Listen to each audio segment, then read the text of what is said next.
Is it time for recess yet? I'm so glad you found time to join us here on the Child Care Director's Chair, where Erica Sacoccio shares her best practices that she's refined through her passion of directing childcare centers over the last 23 years. From parenting interaction, systems to save you time, money, and stress, to profitability. She shares it all from the Child Care Director's Chair. Hello from Rhode Island. You are tuned into the Child Care Director's Chair, and I am so happy that you put aside a few minutes of your time today to spend with me. It means so very much. And as a child care owner or director or child care leader, I know you don't have a lot of extra time, so it means the world to me that you have, decided to spend it with me. So we're going to hop right into it today. I really wanted to talk about leadership. It's such a word that gets tossed around so much, and I really wanted to, just dig in a little deeper. So I feel like leadership is not just about managing a team or making decisions, but it's also about having a vision and inspiring others to believe in that vision. Because visionary leaders have that ability to see beyond the present and imagine a better future. And for most of you in the child care field or early education or school age folks, you have that power. And you have the power to motivate and guide your team towards achieving greatness. And even if you're a lead teacher, maybe you're not in charge of the school, you have the ability to do that for your peers, do that out in your greater community, and certainly show what it means to be a visionary leader to your children. So how do you become a visionary leader? What is this thing that we keep talking about? Well, here's a few key steps that I think can help you unlock your potential if you feel like you haven't really reached those goals that you really want to in your career. The first thing is you want to cultivate a clear vision. So to become a visionary leader, you need to have a clear vision of what exactly it is you want to achieve. For me here at the podcast, I really want to help inspire as many of you to keep going. So many people have left our field in the last couple years, and not as many folks are lining up to join our field. And that makes me a little nervous and really honestly a little sad. And so I wanted to figure out what way can I try to help others stay engaged in what it is that we do and really hear that you are important, because you really are, and you don't hear it enough. So that was my vision for our podcast. And I want to be able to help you take that time to reflect on your goals and your aspirations. So what is the bigger picture? And what impact do you want to make? And once you have those clear vision and communicate that with your team and inspire them to join you on the journey. So maybe write it down and share that with the folks that you're working with and say, here is where we are now, and here's where I would like to go, and what do you guys think about that? The next thing is you want to foster innovation and creativity. Visionary leaders are not afraid to think outside of the box and encourage your team to be innovative and creative in their approach as well. When you do that, you create an environment that fosters experimentation and rewards new ideas, and also embraces the change to be open to different perspectives. And I know change is scary for some, and some love change. I'm kind of a person who loves change, but there are members on my team that absolutely would be very happy if nothing ever changed. And you want to remember that innovation is the key to staying ahead of a rapidly changing world. And for those of you who've been in the field a long time, many, many things have changed. And not just talking about COVID, but just everything has changed, from parents' expectations to the way that we onboard staff, to the way that we send our message out to the community. All those things have changed in the last, 15, 20 years, some of us even longer than that.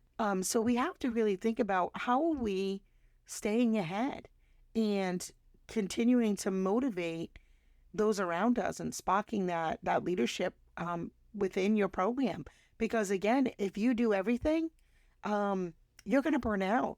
And it's really important to make sure that you're growing your team. And I talk about that a lot through many of my podcasts. And, I don't do it to sound redundant, but I do it because I really mean it. And the more that you can really feed those folks around you, the better leader you are, and the more opportunities you have to step back and let them lead.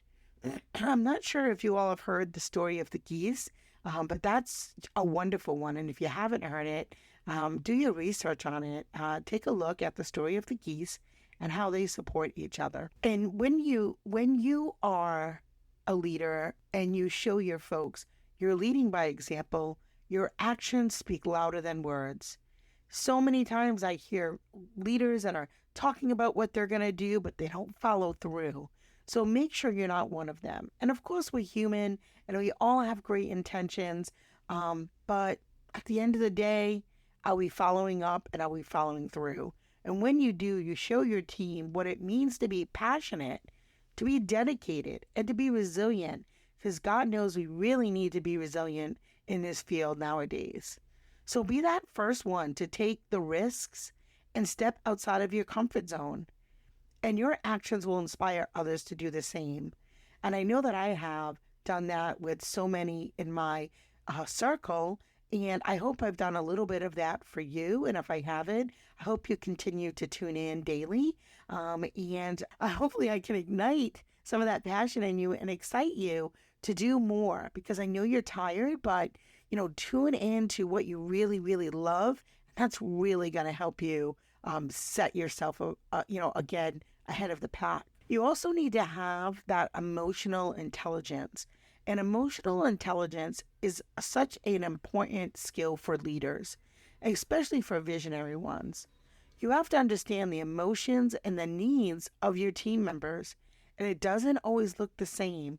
All of your team members are different individuals with different needs, different goals, different aspirations, and different places and phases in their life. So you need to empathize with the challenges that they may be having and provide your support when needed. And also, it's okay to set your own boundaries as well, because sometimes that line can get blurry. So by developing emotional intelligence, you'll create a positive and inclusive work environment where everyone feels valued and motivated.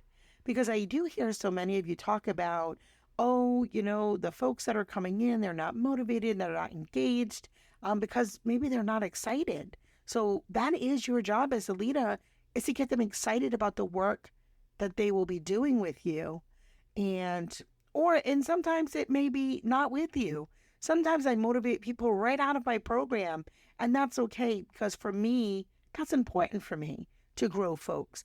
And I would say, in the 20-something years that I have worked with people, I have watched people move on to starting their own businesses, to move on to being educators in the public school department, winning Teacher of the Year awards for their entire state. I mean, it's really been so amazing to see that and to have that little piece. I mean, of course they did all the work, but just that little piece that maybe you planted that seed or you cultivated it with a little bit of water, a little bit of love.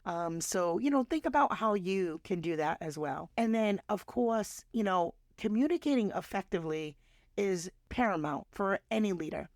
And you have to clearly articulate your ideas and your expectations to your team and not be the only one talking. So you have to listen actively and encourage that open dialogue and be transparent about your goals and the progress. And when you make goals, make sure they're smart goals, that they're goals that you can track and measure to see how you are doing, and, celebrate those little wins along the way. And it's okay if you have a setback, and it's okay to let your team know it's okay to have a setback. You have to have that effective communication because it builds trust and it fosters collaboration, and it enables your team to work together towards a common vision. And we talk about this a lot, and I know you believe it. That's why you tune in on a regular basis. As visionary learners and leaders, we never stop learning together.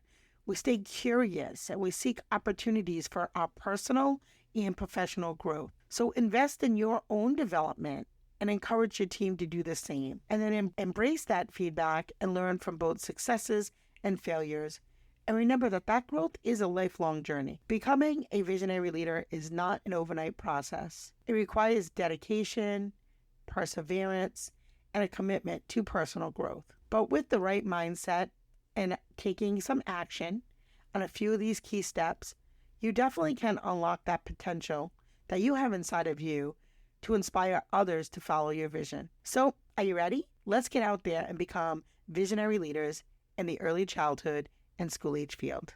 Thank you for tuning in. Have a great day. See you tomorrow. Well, all the cute little kiddos have been picked up and it's time to go home. And that'll do it for another episode of the Child Care Director's Chair. Please leave a review so Erica knows the information is helping you to manage and improve your childcare centers. Remember to subscribe to get the latest episode from Erica's Child Care Director's Chair.